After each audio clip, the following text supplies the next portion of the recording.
welcome. Thank you for joining us, taking your time. Thank you. You love Atlanta now, right? I love Atlanta. I've loved Atlanta since the day I came here. I mean, I've been working in Atlanta.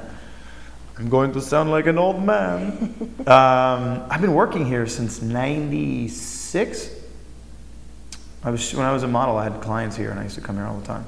Plus, it's a straight shot from New York or New Orleans, where I lived. Yeah, man, I've had a lot of fun in this town. But coming back here now, I mean, we've been here for 4 years. This is my home.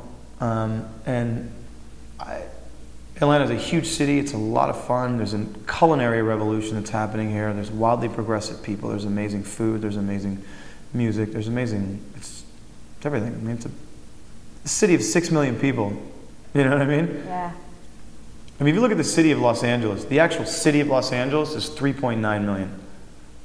Wow. And obviously not the county, which is considered the greater Los Angeles area, but the city of Atlanta is bigger than the city of Los Angeles.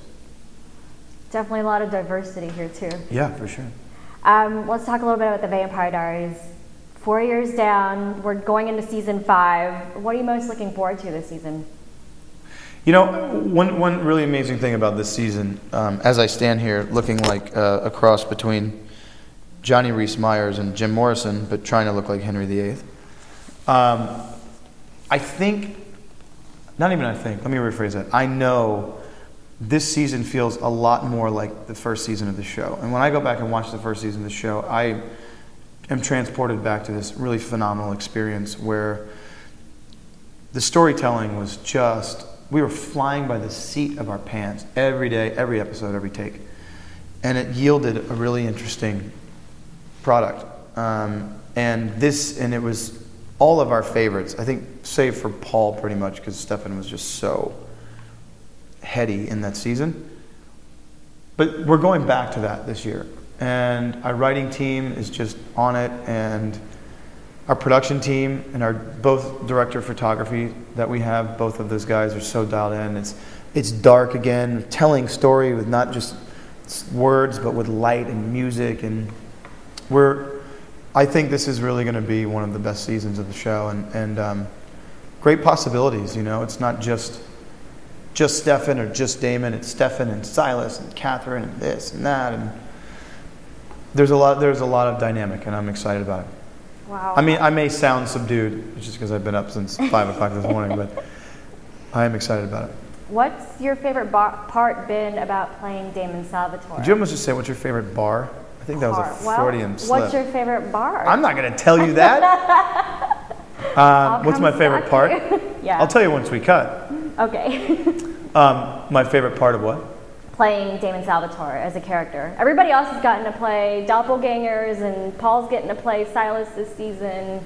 What's your favorite part about playing Damon? He's probably one of the more complex characters of the show.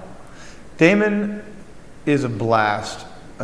Even when Damon is pining and being a whiny little baby, he's still a blast. I wouldn't change it for the world, and I wouldn't change very much about Damon.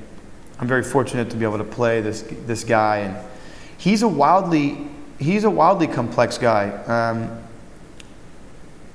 He thinks a lot, that Damon, but he also, getting over Catherine and going through all these places, you know, Damon has experienced an immense amount of pain in his life, and we all use humor as a band-aid and a medicine for pain, and Damon is no exception to that rule. He uses it not so sparingly. I mean, he uses it a lot.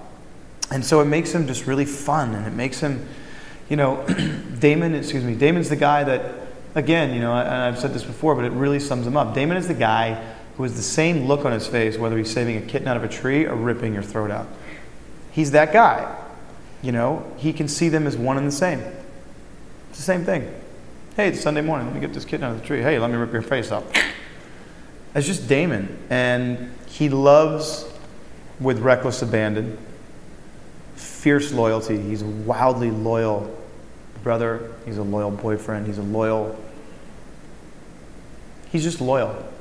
And I think there's something to be said for that. He'll screw you over in a heartbeat if he needs to, but it will be for someone he loves.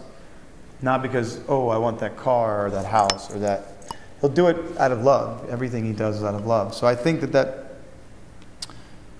it's cool. I like that about him. I love that about him when I don't like it. I love it.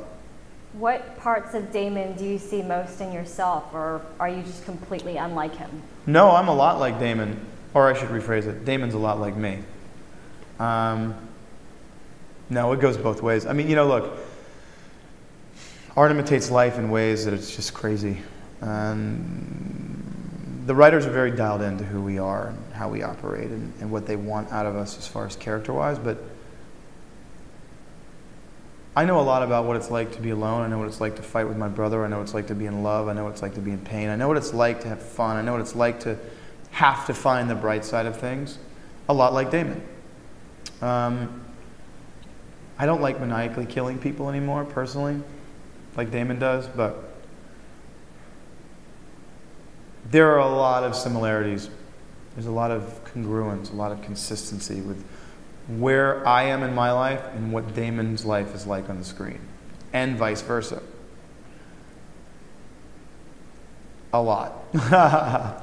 And so it makes for a very interesting ride. I mean, these writers know us better than we know ourselves sometimes. So sometimes they give us laughs and sometimes they stick it to us. But either way, it's a lot of times it's cathartic, it's funny, sometimes it's sad. And it's a roller coaster ride, much like life. Yeah, hey. Do you think Damon's relationship with Elena has helped or hindered him? I think she's taught him to grow as a living, breathing, loving being. I think his love for her has definitely got him into a lot of bad choices or bad decisions. But again, he does everything out of love. It's not, it could be deemed as selfish, but he wants the best for her, and he's a lot older than her, so he thinks he knows everything. But what he needs to do is just let her grow and make her own decisions, make her own mistakes, make her own triumphs. We've asked everybody what they think draws the fans most to the Vampire Diaries, and everybody has said Ian. What do you think draws the fans most to the Vampire Diaries? That's extremely sweet. I think these people have been drinking a lot. I know it's early. I think this show has so much heart.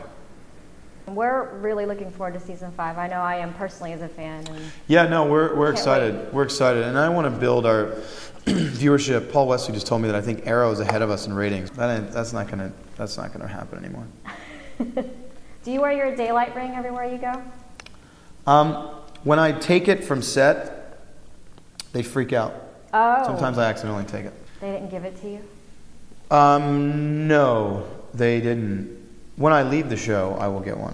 You will take that one. Well, thank you so much. Thank you so much.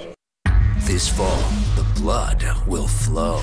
You might try to dial down your glee.